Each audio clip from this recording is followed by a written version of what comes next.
furious world leaders are unleashing on Donald Trump with a force that he never saw coming. Donald, you don't hold any cards anymore. It's a consistent message we're hearing from these furious world leaders, whether it is Canadian Prime Minister Mark Carney, who is now meeting with former United States President Barack Obama, who Donald Trump is so utterly jealous of. And we're seeing what it looks like to have two dignified and accomplished world leaders, Obama and Carney, actually smart people side by side in Canada, taunting Donald Trump with the mere presence of those two in a room, whether it is former allies of the United States ghosting Donald Trump, no longer allowing the United States to use their Air Force bases, and having very public bilateral communications with Iran. I'll go down the list, but Foreign Minister Araghchi of Iran, one by one, has been calling former allies of the United States, talking about bilateral relations while these foreign ministers are not speaking with Donald Trump and his regime.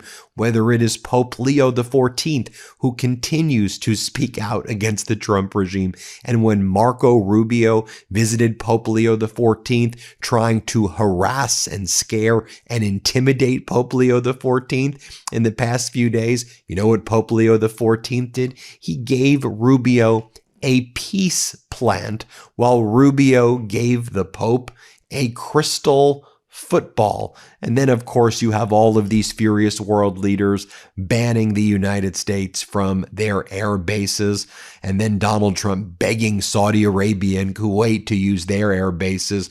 But Donald Trump had to launch that pretextual attack on Qasem port in Iran, and then Iran immediately attacked the 3 United States naval destroyers, and then the United States naval destroyers had to abandon the Strait of Hormuz, but Donald Trump claimed this is a great, great victory. And meanwhile, you have Netanyahu once again threatening Donald Trump that because he's such a pathetic negotiator with Iran, Netanyahu is doing the deja vu all over again, exactly what he did with Donald Trump in late February, saying, all right, we're going to invade Iran. Are you going to join me, Donald?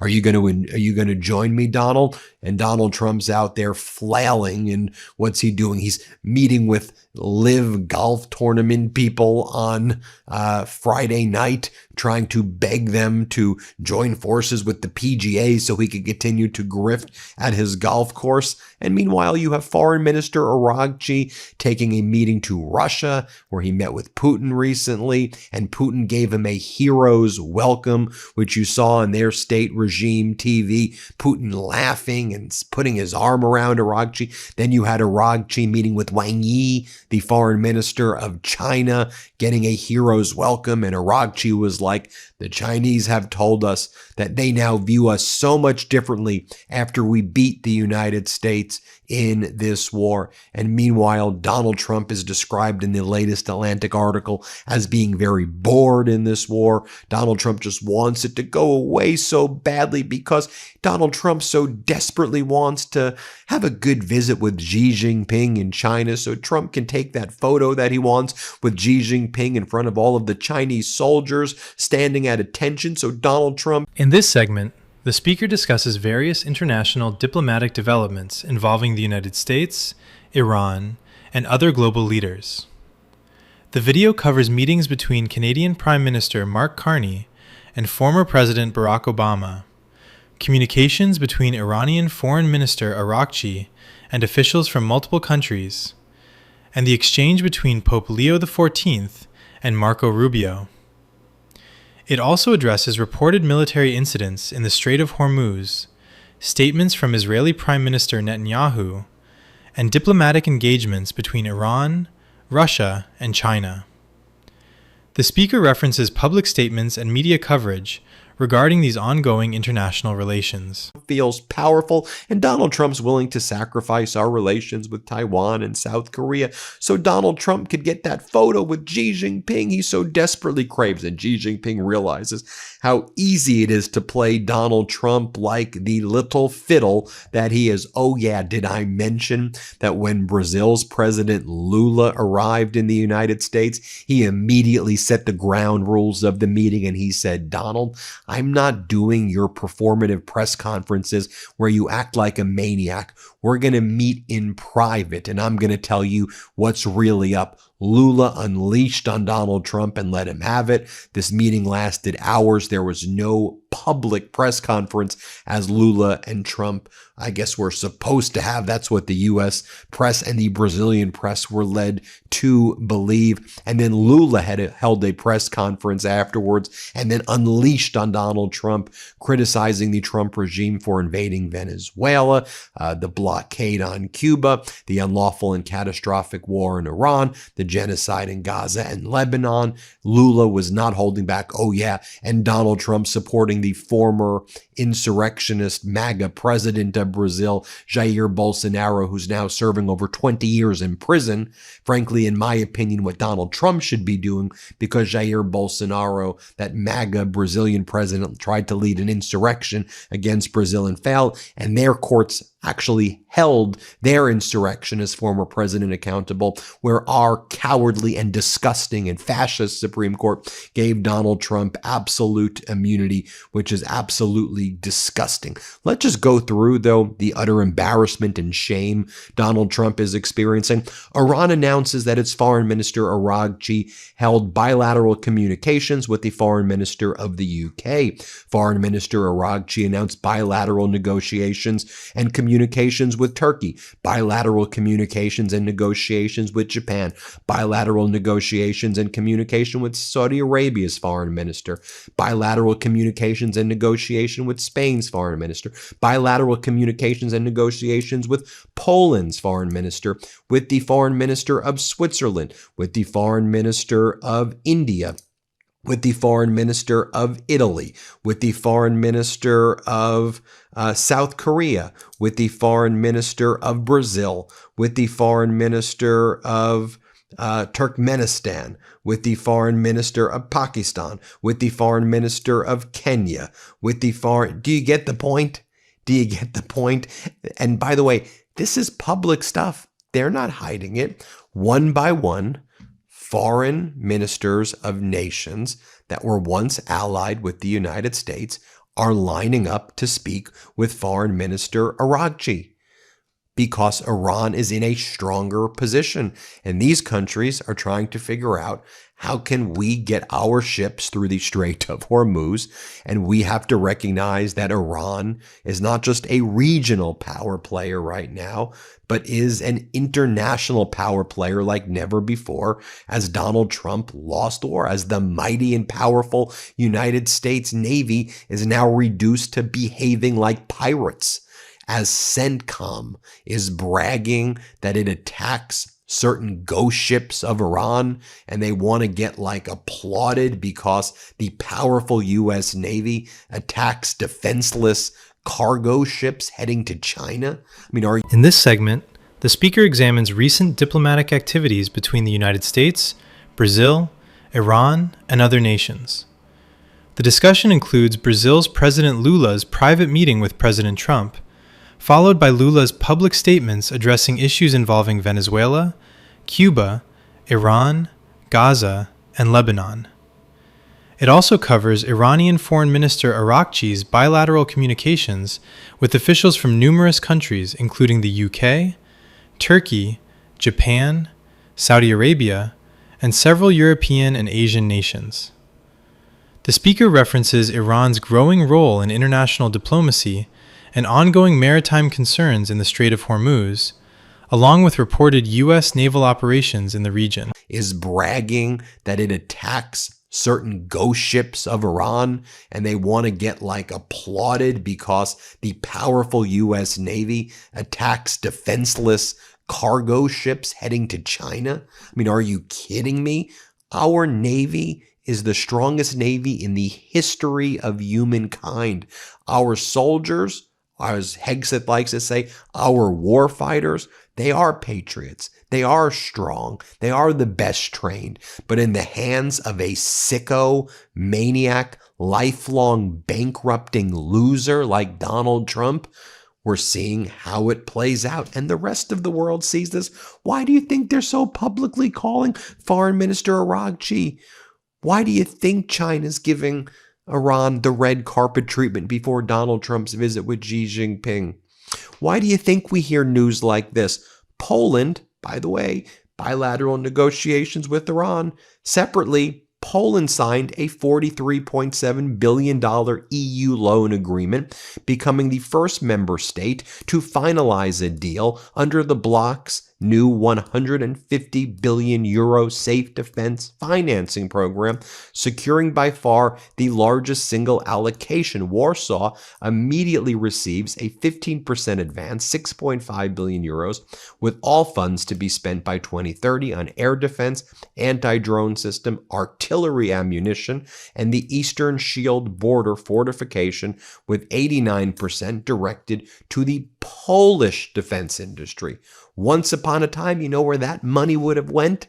To the United States. But everything Donald Trump touches turns to SHI. You know what I'm saying here. Lula's statement after he left the Oval Office was the following: I do not believe Trump will have any influence over Brazilian elections because Brazilian people are the ones who vote. And I believe he will behave as the president of the United States, allowing the Brazilian people to decide their own destiny. Then Lula openly distanced himself from Trump after that disastrous meeting. He says, we prefer dialogue in Brazil over war. He said, the invasion of Iran could cause more harm than Trump imagined. And he said that Donald Trump believes in his own mind that the war is already over. Lula says he thinks the war is already over, that everything is resolved. But I don't think that's real. On Venezuela, he says he hopes the country can have a chance in life and that its government can make things happen. And he says Cuba, Venezuela, Iran, and he says, I'm willing to have discussions on it all. But he says Donald Trump's behavior has been absolutely abhorrent. What else is going down? What else is going down? Let me show you the moment right here where Pope Leo XIV gifted Marco Rubio a plant of peace. And in return, Marco Rubio gave the Pope a crystal football. And the Pope was like, what are you giving me? Play this clip.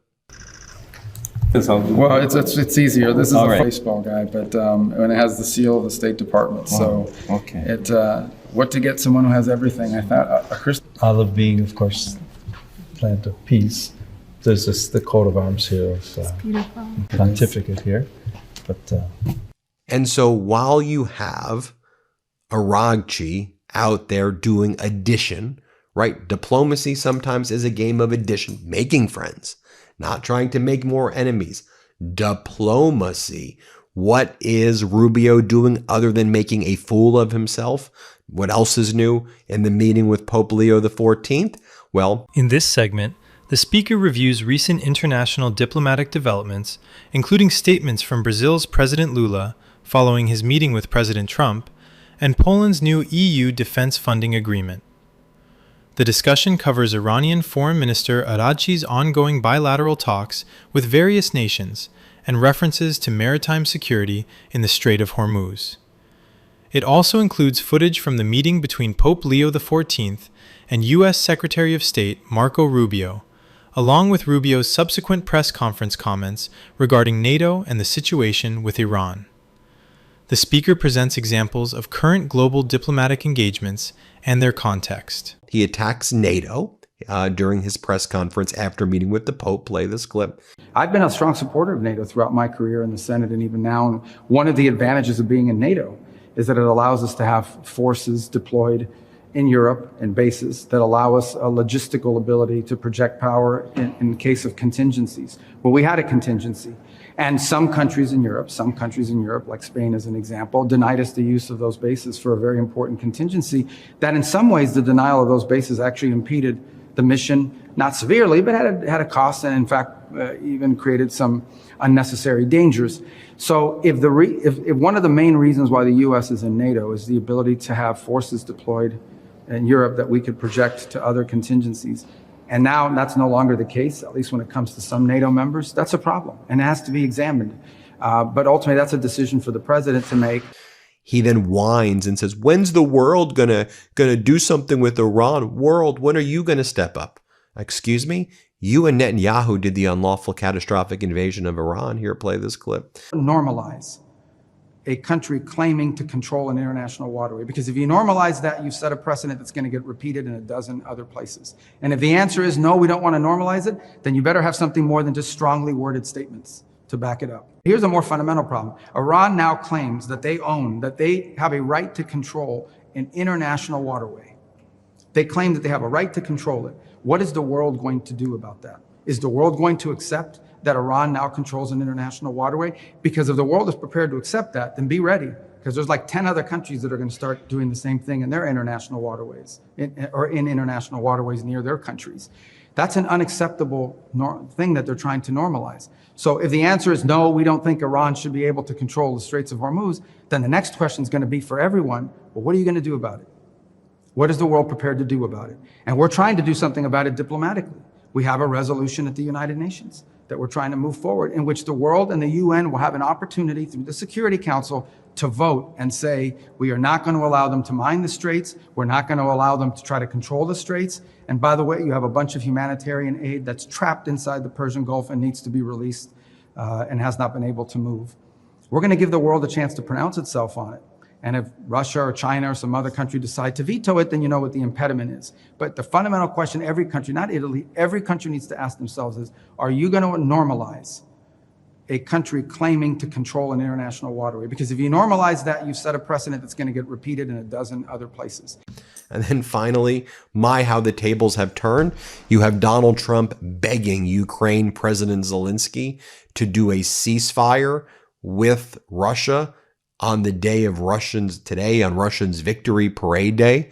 And Trump's begging Zelensky, please, can you do it, please? And Zelensky responds with strength. We want 1,000 prisoners returned from Russia if they want us not to attack their parade in Moscow with drones, because they don't want. We want a long-term ceasefire, not just for one day for Putin's stupid parade. Zelensky says we want a long-term ceasefire, but Russia doesn't give us that. Russia doesn't want peace. They just want to do their parade. And Zelensky said, we will agree to the ceasefire, but it will be just the square coordinates of Red Square, and that's it. No other ceasefire unless and until Russia wants a sustainable ceasefire, Donald. That's what Zelensky posted. Oh, and as I mentioned before, Obama with Carney in Canada taunting Donald Trump. Gotta love it. Not like overtly taunting him, just with their presence. Sometimes symbolism speaks volumes. Remember that. Remember when leaders could just talk through their actions rather than their accordion hands and their lunatic rants. I miss those days. Hit subscribe. Let's get to 7 million. Thanks for watching. Want to stay plugged in? Become a subscriber to our Substack at MidasPlus.com. You'll get daily recaps from Ron Filipkowski, ad-free episodes of our podcast, and more exclusive content only available at MidasPlus.com. In this segment, the speaker presents U.S. Secretary of State Marco Rubio's comments from a press conference following his meeting with Pope Leo XIV. The discussion covers Rubio's views on NATO cooperation, the use of European military bases, and international responses to navigation challenges in the Strait of Hormuz.